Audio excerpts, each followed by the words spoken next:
Hey everyone, this is Gary. Welcome to this week's live Path to Prosperity webinar. A couple of things first. Tonight we're going to go over specific instructions on working with people buying rentals.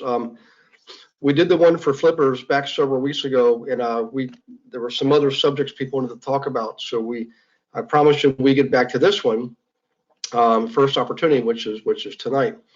So in any case, first things first, let me just double check and make sure everybody's okay on the technology end of things.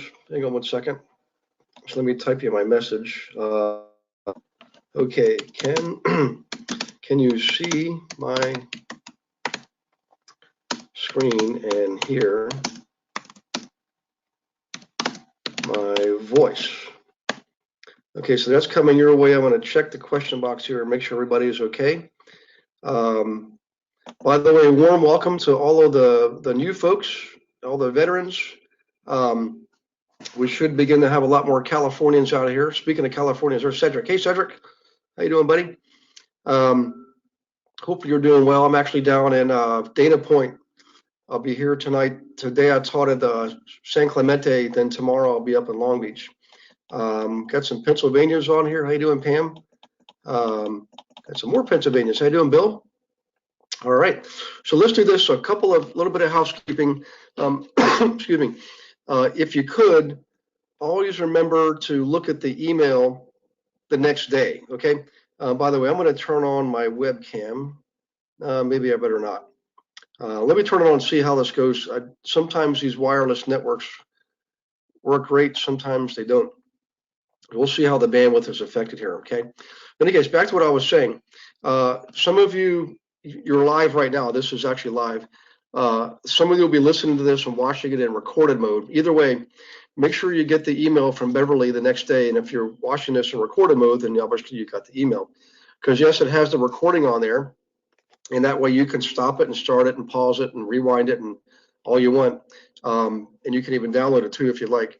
But also look for any change to the platforms, either the learning management system or the content database. Look for updates there, which do happen with some frequency. And also any scheduling updates. For example, the upcoming webinar schedule, I'll be selecting the March webinars here by the end of this weekend coming up. We'll put those out there. The rest of the month should be published already. And also where I'll be, so you just heard me say I'm in San Clemente. So I'll be here this week. Then of course we got family reunion, end of the week towards early part of next week. But I'll be back up more towards LA for a week or two there.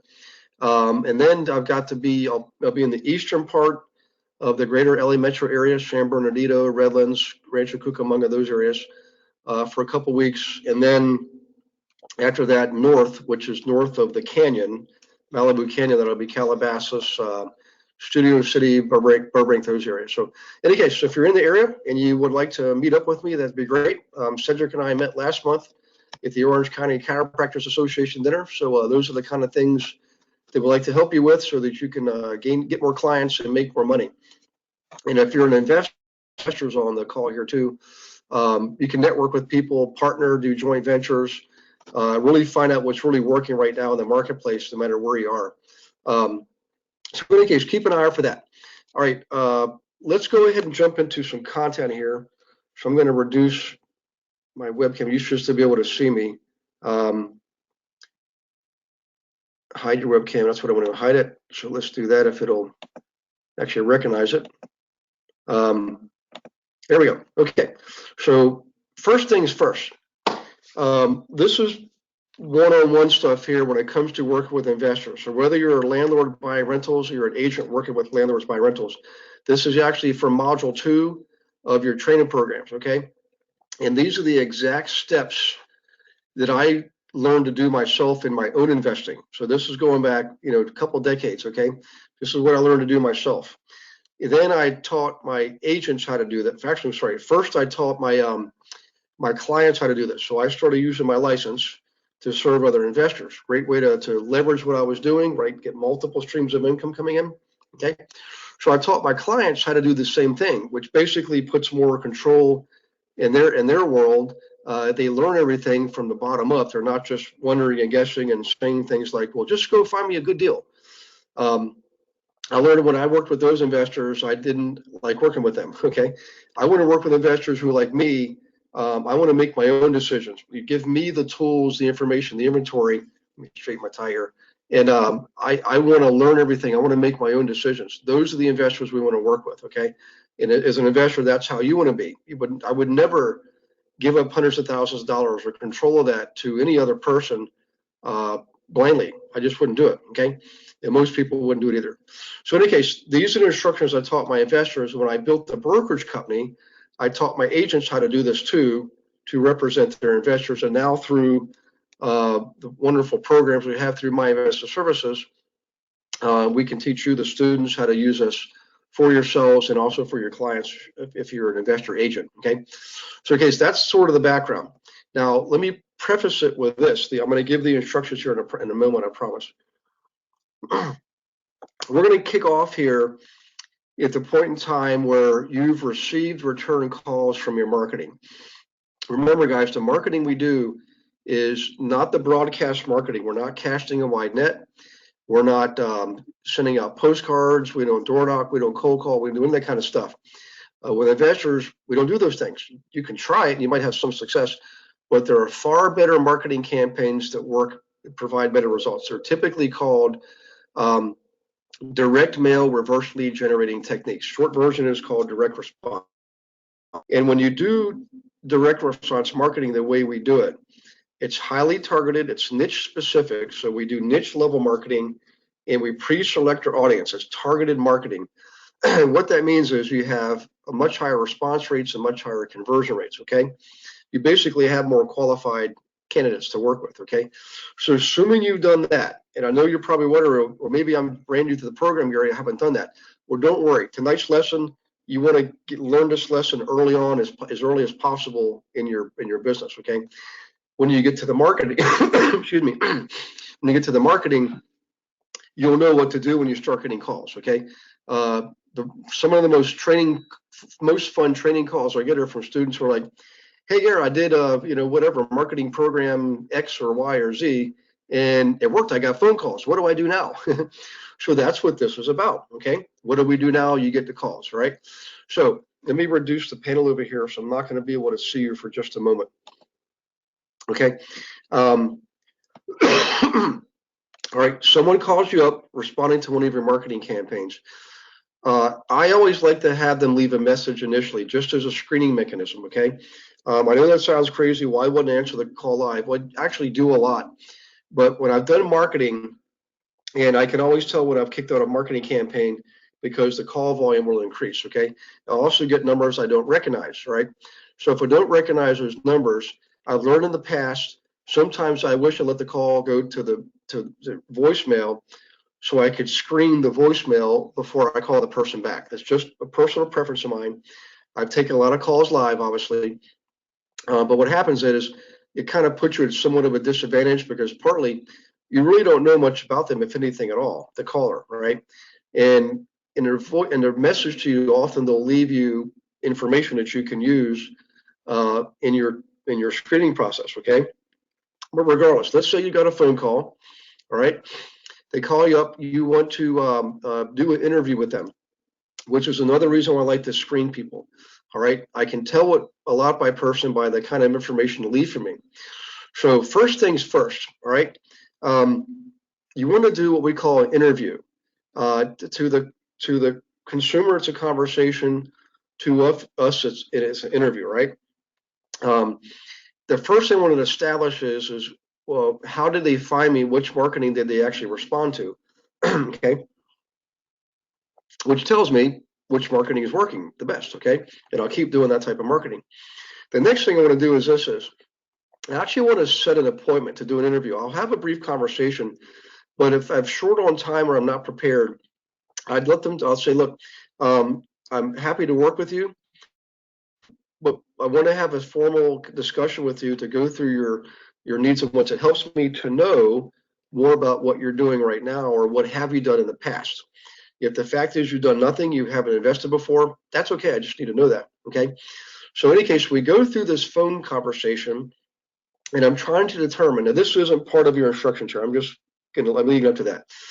So assuming your marketing worked, you got some callbacks.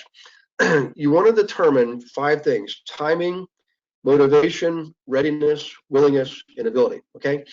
So I can tell a lot by a person who's responding to my marketing because I don't give them fancy postcards with a bunch of promises. I actually give them meaningful tools, information, inventory in the marketing campaigns that they can use, okay? So they call me back. In the interview process, I want to determine, like I said, timing, motivation, readiness, willingness, ability. So timing is like, are they ready now? Motivation, are they how excited are they? How ambitious are they? Timing, motivation, readiness, are they ready like right now already? Okay, or timing wise, are they ready sometime in the future? They believe. I mean, motivation, readiness, willingness. How willing are they to work with me under my guidelines, right? And ability. Do they have the actual resources to buy a property? Could be a combination of cash and credit and collateral and things like that. Okay, so assuming we got through all that, I know I've got a candidate. Now, what I do is I don't just jump into all of that right off the bat. When I'm in the conversation, this is the part where I want you to really start paying attention, okay? I first want to establish rapport. Now, establishing rapport is actually quite easy because I've already given them something of value, a booklet that contains samples of flips, or a booklet that contains samples of rentals, for example. Or I'd put on a workshop. I met them at a workshop, and they were working on worksheets that were more for rentals as opposed to the flips, for example. So I have some idea about them already. That's why I love doing this type of marketing, because when I get to this point, I've already established rapport. I just need to reestablish it. Okay. So part of that reestablishment is to verify what their natural tendency is. Do they lean more towards rentals? Do they lean more towards flips? Some people do both. I can tell you, I used to do both too, but my focus is always, lately, last several years has always been on rentals, okay? So I'm looking for that. What's the real motivation here, okay? But once I've established that, then I can move into the qualification phase. I want to determine what is their credit worthiness. So I asked them, I'll actually say, do you know what your credit score is, okay? I don't ask them for their credit score. I just ask them if they know what it is. Now, if they do, they actually will tell you. Let's say, yeah, it's a 749 or whatever the case is. Okay. So by asking that question in a certain way, I know that number one, they're serious about their financial wherewithal. They know what their credit rating is, and obviously they're willing to share it with me. Okay, without me asking directly for it. Okay, that's the first thing in qualification. The second thing is I want to find out what do they have in the way of cash or liquid assets. The way I phrase the question is I ask, what do you have in the way of savings? Okay, it's just a play on words, and then I'll get from them what do they actually have. They'll tell me I've got so much in a 401k, I've got a self-directed IRA I can use, or they simply have some liquid assets and maybe a balanced mutual fund, for example. I also asked them if they have an available line of credit. This is actually really important. Think about what I just asked. I asked, do you have an available line of credit? If I get the answer yes to that, without in a whole bunch of story, I know 2 things. Number one is they have a line of credit they can also use for making down payments, for example. And if it's available, that means they haven't drawn on it completely. They got some availability on that line of credit. Now think about that. What type of person has a line of credit available? Line of credit that's been pre-approved, that's established, they've got it, and they also have it available to. So let me get a shot here. Tell me, I'm going to go to the question box. Tell me in your own opinion, when you have somebody that has a line of credit and at least part of most of it's available, what does that tell you about that person? So just give me some feedback there, and I'll look for your responses. So in any case, if you could do that, yeah, they're ready. Pamela says they're ready. So the cool thing is from a strictly a banking perspective, no bank's going to give somebody in a line of credit, right? Just for any good old reason. And the fact that it's available, okay, tells me that they're disciplined with their funds. I've probably got myself a real bona fide and qualified investor on my hands, okay? just by asking that one simple question. I do ask all three.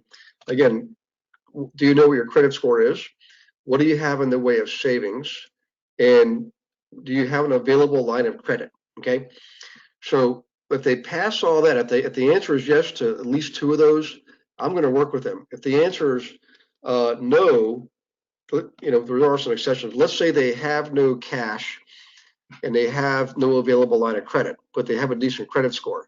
What I would do is I'd have them go then get pre-approved from a bank. That's what I would do before I work with them.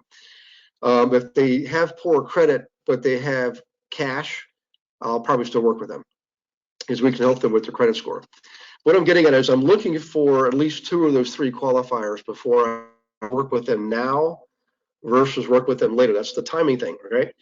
Now, let's say you get through all of that, you built rapport, you know what their focus is, buying rentals, for example, in the case of tonight's lesson, and you've qualified them. You've got a ready, willing, able buyer who's timing and motivation is also there.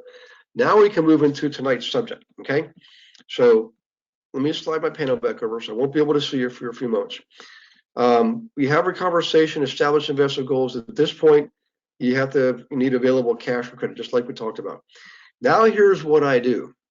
Okay, this is all in your material, but you can take screenshots, you can write notes down, or you can just replay this in recording mode. I'll ask them to send me an email recapping our conversation. This is one of the most important things I've ever learned. Okay, ask them to send me an email recapping our conversation. Now, why would I do that? Well, on the surface, you might think, well, I'm trying to gain clarity. I'm trying to validate or verify what I thought I heard. And that's partly true. Okay. I want to make sure that the client and me, or in this case, prospect and me, are in sync with each other as far as our understanding. Okay. That's the first part. But the second part is this. Let's say they don't email you back. Is that the kind of person you want to try to continue to work with? You might give them one more try, but I can tell you, people believe people the first time. They're showing you with their behavior what they're going to be like out in the field. So if they don't respond with a simple email, just imagine what it's going to be like out in the field with them. Okay, so I'm looking for a response with a recap of our conversation. Plus, I get to verify name, phone number, email address, all that kind of stuff. Okay, that's the first thing I do. Now, when they email me back, I'll respond. I always do this the same day, by the way. I want to reward positive behavior. By the way, speaking of behavior, who do you want to work with? Do you want to work with people that respond to that very first request?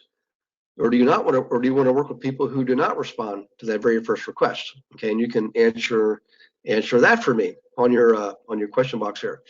And the answer, of course, is obviously you want to work with people who demonstrated three things. The fact that they emailed you back after you've had a conversation where you'd established rapport and you established timing, motivation, readiness, willingness, ability. Okay. The fact that they email you back shows three things. Number one is called commitment. They're willing to, small commitments lead to big commitments. They took enough time to type in that short, quick email, maybe 5 minutes or less. Commitment. Number two is called engagement.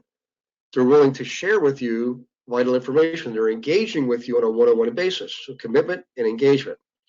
And the third thing they show you is the fact that they actually did the thing you asked them to do, show that they're willing to take what? Let me just open up my question box here and see what answers I get. Yes, they're willing to take action. That's exactly right. Thank you very much for the feedback. Good answer, Maria. So we want to work with action takers because action takers get results. When our clients get results, we get paid. Okay.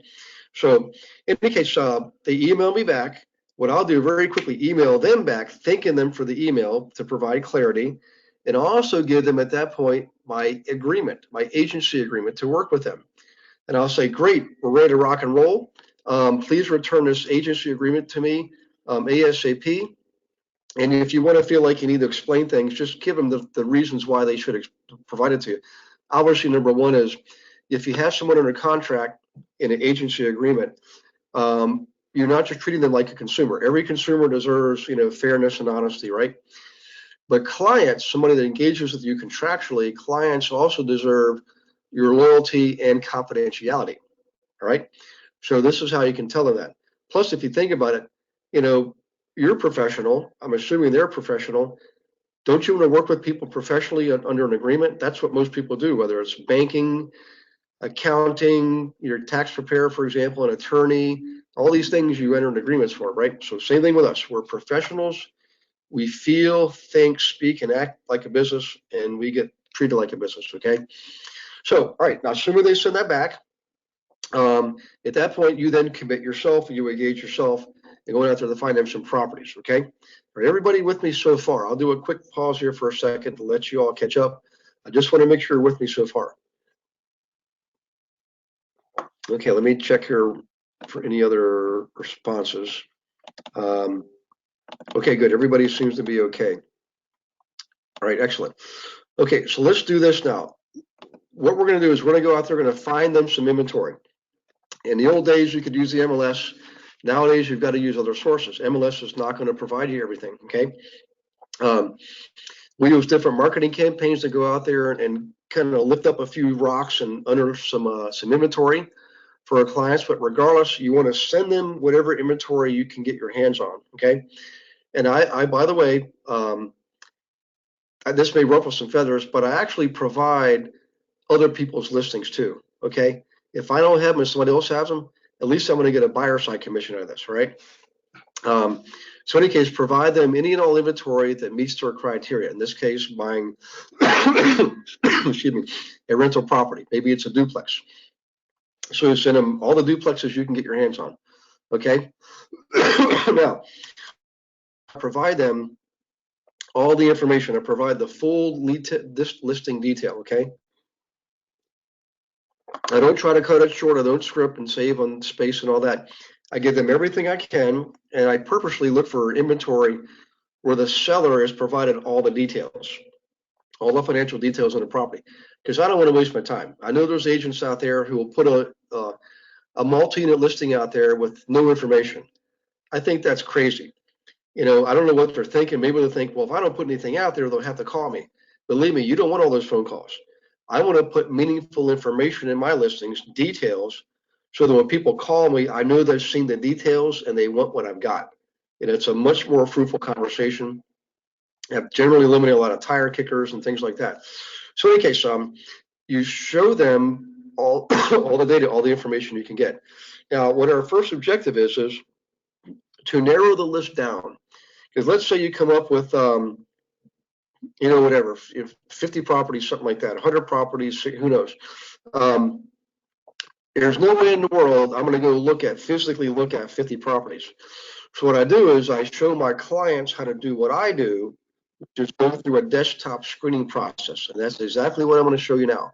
So the goal is here is to cut that list in half. All right here it says number 5, listed, narrow it down to 30 properties. Let's just say it's 30 properties, okay? The first thing I'm going to do is this. I'm going to compare what the asking price is for the property with what I believe the property should be worth on the open market, assuming everything is, you know, fixed up and there's no deferred maintenance and it's rented, okay, it's in production. Okay, so you or your client, somebody needs to be the expert of this, and I suggest it be you. You know, otherwise, why would your clients want to use you, right? So, you know, we always keep on top of the market. We know what the rental rates are. We know what properties are selling for, you know, cost per unit, cost per square footage, things like that, okay? Easy enough information to find out. So as I'm going to look at these properties, I'm going to show my clients how to do this too. So we're looking for a comparison where the asking price for the property is at or below what we believe the fair market value to be. Okay, at or below, not above. I know you might be thinking, why do we really care about the asking price? It's really irrelevant. It is in and of itself, but it is relevant, related to other information, like what the other information is we get from the MLS, for example, or tax assessor's database, okay? The bottom line is I'm only going to focus on the properties that already give me some type of an advantage, right? I don't want to go in with a deficit. I don't want to go in with a property where the owner thinks it's worth more than it really is. You have to fight those battles, right? We've got enough battles to fight. We want to eliminate as many battles as possible. So first things first, we cut the list in half by eliminating all the properties that look like they're listed at or above what we believe fair market value, okay? And then we're only left with properties that are priced at or below fair market value. By natural. Now, we're still not going to go look at all those 30 properties, right? So what we'll do now is we'll look at the characteristics of the properties. We'll look at pictures. We'll go to the tax assessor database. We'll look at the tax assessor's interpretation of the property. If it's been on the MLS, we'll see if it's been listed before. If it's sold, by the way, what did it sell for, right? Excuse me. But we're trying to gather as much information as we can at the detail level. Numbers of bedrooms, sizes of bedrooms. Is there a garage? Is there storage? Okay. Is it an up and down property or a side-by-side property? The reason is when we're buying rentals, we want to buy rentals that are somewhat like all the other rentals in the area. You want to be somewhat homogeneous, okay? And there's lots of reasons for that, but what we're looking for is evidence that these properties we're looking at are similar to other properties in areas that have sold before. That's really what we're trying to do. We want to go with a proven commodity, okay?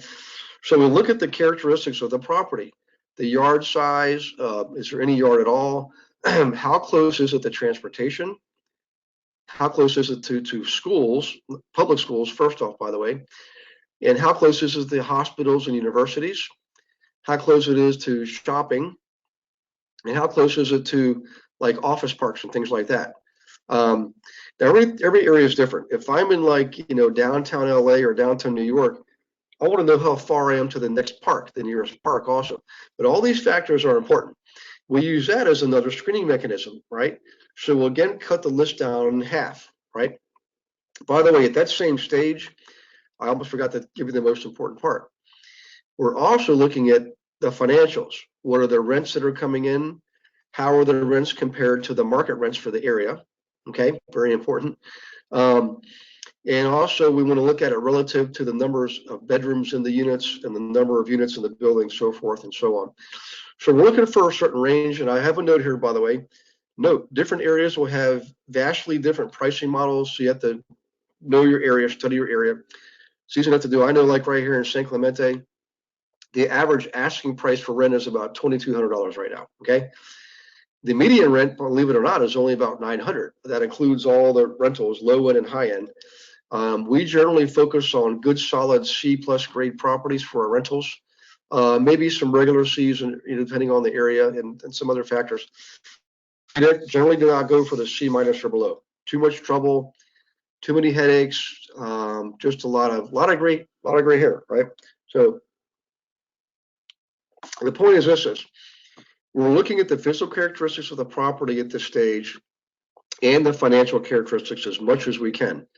And if we find that these properties are not measuring up, we'll narrow things down again to say the final 15 properties, okay?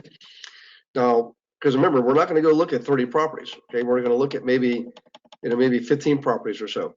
We call this our drive-by list, all right? So we've been able to narrow things down dramatically based on really important, valuable, tangible information, okay? So let's say and by the way, just because rents are low relative to market rents for the area, that's not necessarily a bad thing. That may spell a management opportunity. In other words, maybe the property is being mismanaged, poorly managed, or just not managed at all, and they let the rents slip behind on the what should be commanded for the marketplace. That's our opportunity as buyers or our investors to jump into the property, buy the property, and then throughout the next year raise all the rents to market value. And they basically get a much more powerful, more productive, more profitable property. Because I just want to emphasize that really what we're looking for is what I'm looking for when I look at rentals, guys, is how many big projects are there related to the property to get it turned around and productive and profitable. So if I see that the place needs a new roof, if it needs new kitchens, new furnaces, those are all big ticket items. Anytime I get to 2 or more of those big ticket items, or more than 2, excuse me, then I'll just bypass the property, okay? Now, we can do some of that work doing our desktop analysis, but at the end of the day, at some point, we've got to go look at the best properties that make the most sense so far from our desktop analysis, okay? That's the final 15. We go look at them. Actually, I'm sorry, not us, our clients do that. They can do drive-bys. They look at the surrounding area. They look at the specific neighborhood. They look at the neighbors around the property. They look at the property itself. You have to tell them, either not getting out of the car or looking at properties. That's, you and I do that together. What I'm looking for is for them to go by and do an assessment of the property through their own 2 eyes, okay? And I tell them, feel free to take pictures, whatever you got to do.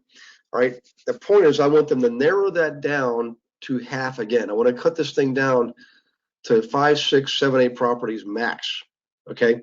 And the reason is we're going to have to do a physical analysis on those properties. We're going to have to do an information sheet and a rehab sheet on what has to be done with those properties. Okay. So, as you might imagine, a lot easier to do that on 7 properties than it is on 15 properties. So the point is this: we've narrowed the list down through a couple of iterations, pricing first, followed by physical characteristics and financial characteristics next, okay? Narrow the list down to 15. The investor does the drive-bys, all right? We don't do that, not the way we do business. They do their drive-bys, narrow it down again, and give me the final list. And what I'll do is I'll go through their homework. This is stuff you're going to have to do. I'll go through their homework, right? Which is, in other words, they're going to send me the final properties. Now remember, I've got the original list of 30 and the next list of 15, and now I'll get the final list of 7 from them.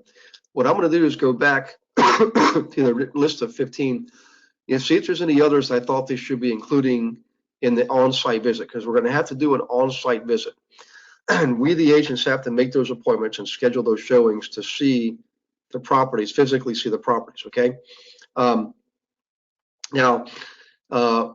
So assuming we do that, we always do this in 1 day. Generally, we do it in a half a day.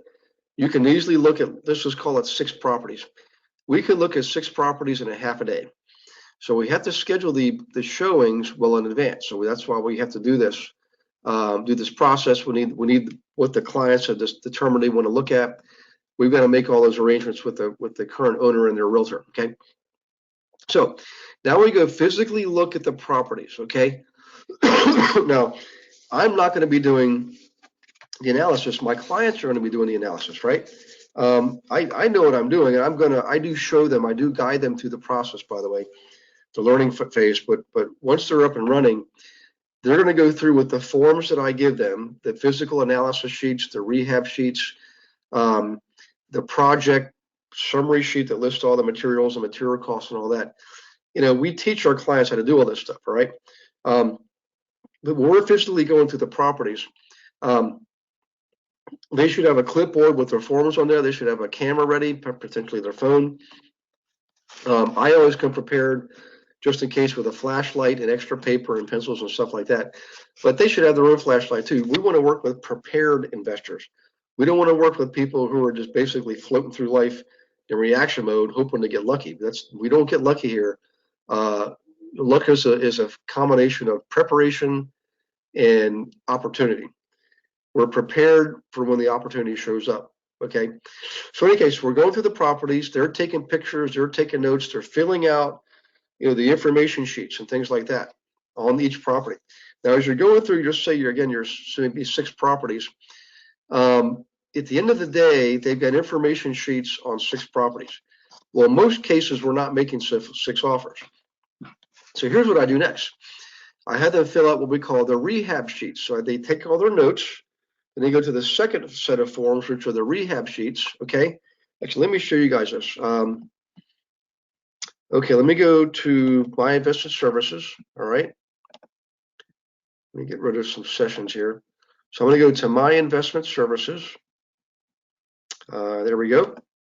So everybody, I want you to follow along here. I'm going to show you how to get these forms off of the website. So you go to My Investment Services, you click on Members area right there.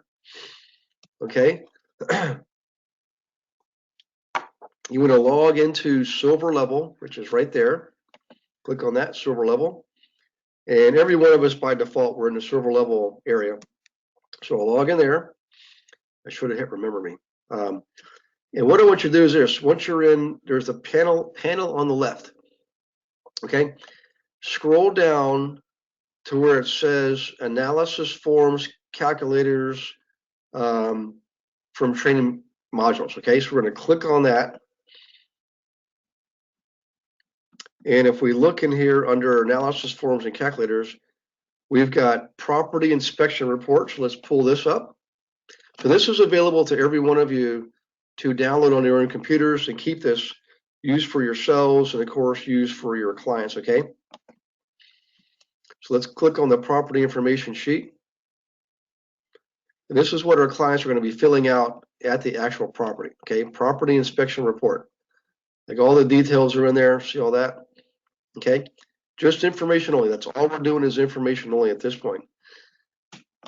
At the end of the day, okay, we're also going to have them fill out the property rehab analysis form. So we take the information from the property inspection report, plug it into the property rehab analysis form. So let's bring that up. Okay, this is where we get more details on materials, things like that, and also some pricing. We put the dollars and cents in here. Okay, so there's a little more involved in the first one. First one's information only. This one is basically adding up dollars and cents, okay? So here's what I'm getting to. Let me go back to the webinar, all right? So let's go back here. There we are. So we have them on site do the information forms. At the end of the day, I'm going to have them, as we go along, start to fill out the analysis forms, the property rehab forms, that is. And here's where the most successful agents make the most money. And this, you definitely want to write this down, guys. At the end of the day, maybe it's been 3 or 4 hours. The last thing you want to do is say, hey, great day. I don't know about you, I sure could use a rest. Why don't you call me when you're ready to make a move? Please don't ever do that. What you want to do is just say, look, maybe you do it on the hood of your car, the trunk of your car, maybe you got a tailgate for a pickup, or you go to Panera Bread or Starbucks. You want to go find a location where you can lay the properties you looked at out side by side. Okay, let's assume again there are 6 properties. You're going to have your clients go through the 6 properties with you. This is a joint exercise.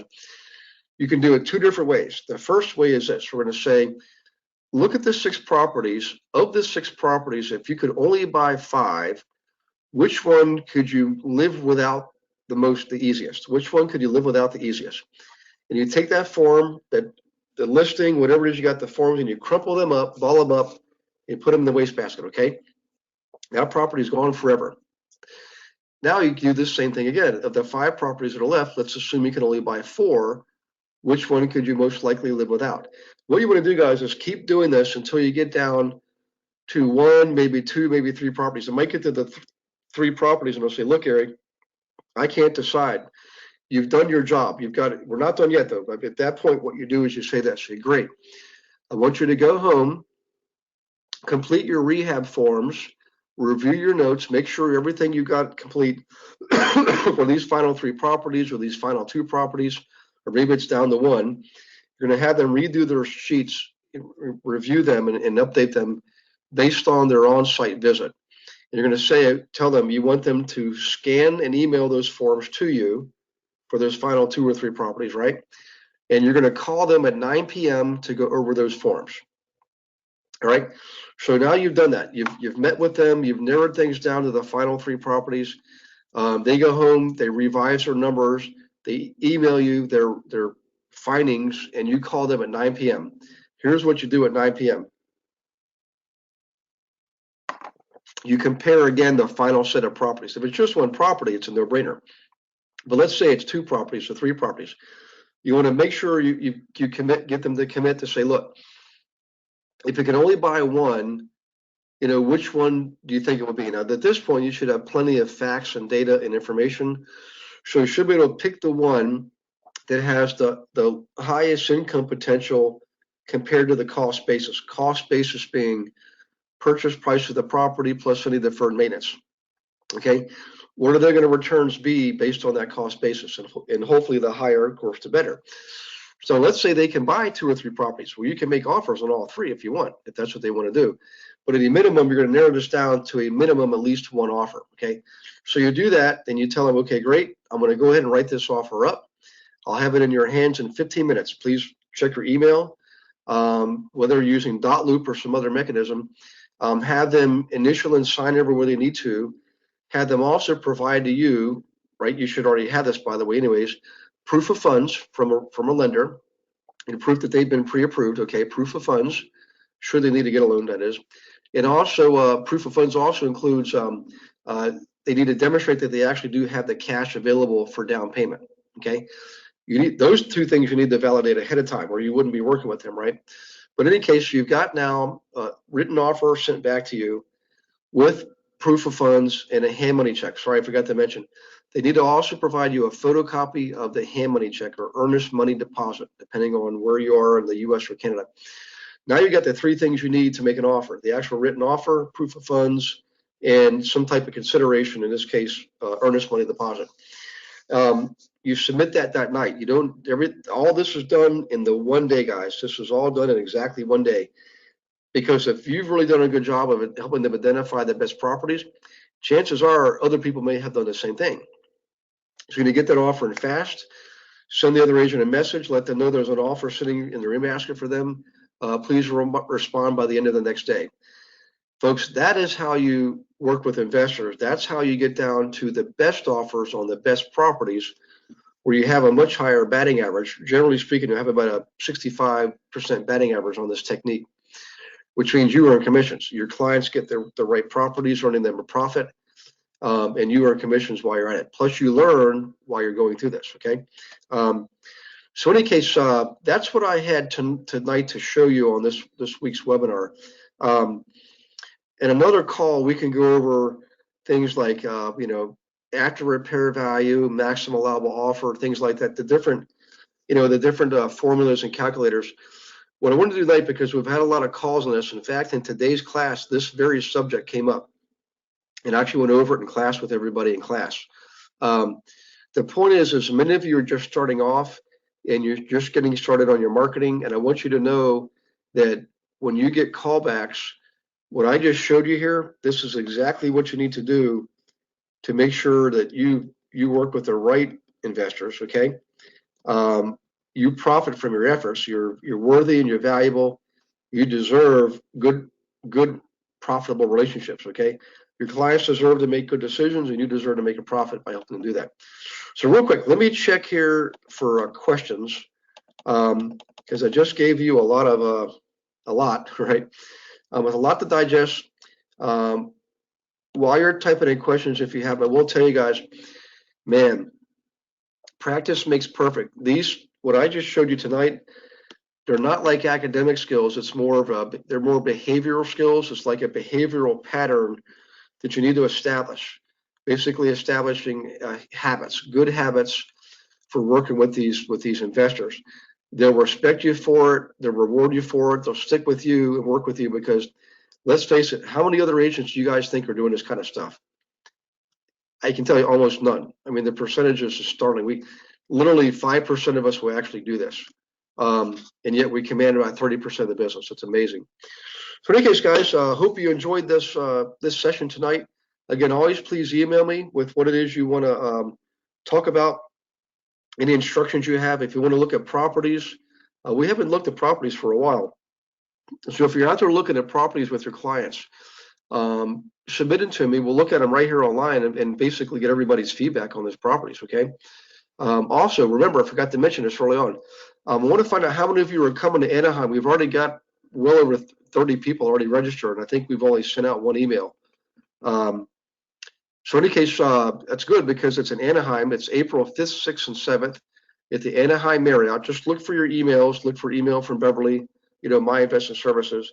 Again, if you're a current student, you don't have to pay for the event.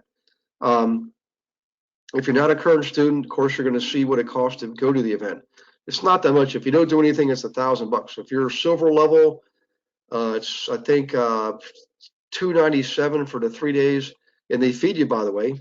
And by the way, guys, this is, we did 6 of these last year. I can tell you, it's education based, and when you leave there, you will not be the same person you were when you got there. Learn from all 8 disciplines of investing. So think of this 3 days as your advanced course where you tie everything together. Some of you on the call here have actually been through 1 or 2. I endorse it completely. It's awesome. It's a lot of fun. You meet people from all over the U.S. and Canada. You get that. By the way, My Invested Services is inviting 500 dentists to it and 500 chiropractors. They're not going to show. Let's say 10% show up, guys. This is how you can get yourself some clients. Okay, so you definitely want to go. Or let me check here on questions before I wrap things up. Let's see. That was Marie's going. Good, Marie. Look forward to seeing you. Okay, this is from Bill Moreau. Bill, here is a great reminder for KW agents. Utilize Keller Mortgage for 4-unit and under properties. Great asset. Bill, I couldn't agree more. KW Mortgage, as of this last year, is now officially in production. It's officially in production at 48 states, I think. Also, KW Property Management is now in incubation. I don't know if you guys knew that. In other words, it's coming our way. It's in incubation right now. A couple of small beta test sites. Okay, so really important to just keep on top of things and share the resources, because these are going to help our clients a lot. So thanks, Bill, for sharing that. Marie's coming. Bill, is another great way to capture investors and save them money. Absolutely, yeah. Dana Truman, get my back adjusted. Yes, you can. Dana's going to come and get us. I can't wait to see you, Dana. First close tomorrow. Hey, Bill, that's awesome, man. Congratulations. Bill, if you don't mind, maybe you can share with us at the next webinar some of the details of the transaction. It might help some of the newer folks. Okay. You're welcome, Pam. Pam, it's good to see you. Hopefully things are going well for you up in College Station. Any case, look forward to seeing you guys all next week, which, by the way, is going to be next Monday again. It's another Monday night on the 18th. At that point, I won't be in California. I'll be somewhere else. Okay. But in any case, I look forward to seeing you guys at this next 3-day event. Also, for all the new folks, remember, read, study your material. When you get into the marketing, please make sure you do a strategy call with me so we can get you up and running correctly. And for everybody, God bless you and your families, and we will see you next time. Take care, guys. Bye-bye. We'll see you next week.